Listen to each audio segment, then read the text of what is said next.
So I was born and raised in Reston, Virginia. Growing up, we had a 3-bedroom apartment and about 9 people living there. So that was my grandmother, my mom, myself, my sister, my brother, and then my great-grandmother, and then an uncle. So we had like all these people living in this really cramped apartment. And it seemed normal to us because that's kind of all we knew. And I think it was normal to my mom as well because that's what she knew. The turning point for me in my childhood was when my uncle actually went to jail. He was the breadwinner in the family. He paid all the bills. He made sure that, everyone was taken care of. But he was arrested when I was about 8 years old. And I remember the night. I don't think I'll ever forget it, but we heard like knocking at the door and they pretty much like banged the door in. And it was very traumatic. We were kind of left to fend for ourselves and we didn't last very long in that apartment. We fell behind on rent. So we ended up having to leave that apartment. We got kicked out. And we were homeless for a while. Eventually, we found a place in Reston as well. And that's when things kind of started to stabilize, I feel like, in my life. So once it came time to graduate, the only option was college. I went to New York and I enrolled in art school. That was way too expensive, but I was there for about a semester and it wasn't working. I had no support financially, so when my money ran out, it was, I had to drop out and I had to move back home. It actually was a blessing in disguise because a few weeks after I moved back home, I realized that I was pregnant with my daughter. There I was, 19, pregnant, and had no idea like what my next steps were gonna be. But I just knew that if I wanted to really be successful, regardless of what my end result was gonna be, I had to get out of that house. Because, there were 3 generations before me that did the same thing and were struggling and living paycheck to paycheck. There was just no way for me to really thrive, I felt like, if I stayed in that environment. I found Second Story online on like a list of programs in the area.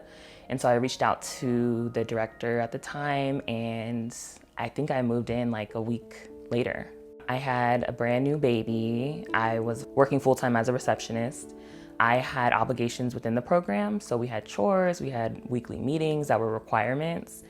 And then I was in school. So I was I was trying to get my associate's degree and I was enrolled full-time. Even though it was tough, it definitely prepared me for living on my own as an adult, like in the real world, I realized that it was worth it because of the people I had around me in the program. Like Angel, she was great, and Kathy, which was my therapist at the time, she was amazing. And that was one of the biggest things that I really appreciate from the program is those 2 people and having that support system. There were a lot of lessons I learned in the program.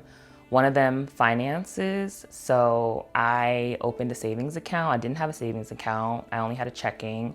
So I opened a savings account. I learned to budget and not to overspend. Also with my daughter, being a new mom, there's a lot that can be scary and that you may not be an expert on. And they were very supportive of everything that I was going through.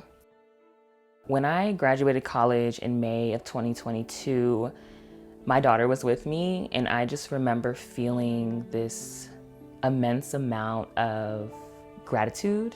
And I felt like, wow, like I finally reached that point that I've been dreaming about for the past like 5 years. Like I was the first in my family to get a college degree.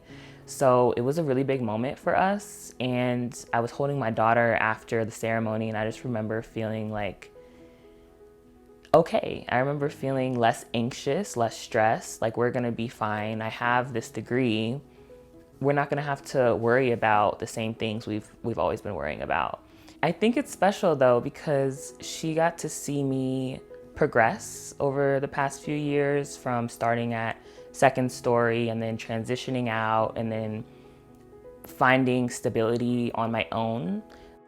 One of the lessons that I've taught her is how to save, because that has been like a really important lesson that I learned throughout the past few years. So she actually has her own piggy bank, and it's for college. She knows it's for college. So anytime she has money or she finds money, like she always goes straight to the piggy bank and puts it in, and she knows it's like, you know, for college and for her education and for her to be successful in life as well.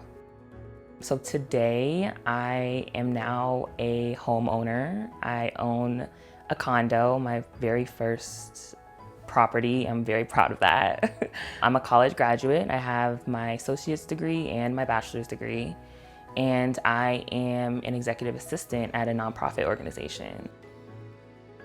With support, you're able to really change someone's life and make them realize that there's so much to life outside of worrying about where your next meal is going to come from, or if you're going to be able to stay in your home for another year. Organizations like Second Story need support in order to help our communities and to continue helping our communities. And even though I was in Second Story years ago, I don't think I would have been able to get to where I am today without being in the program.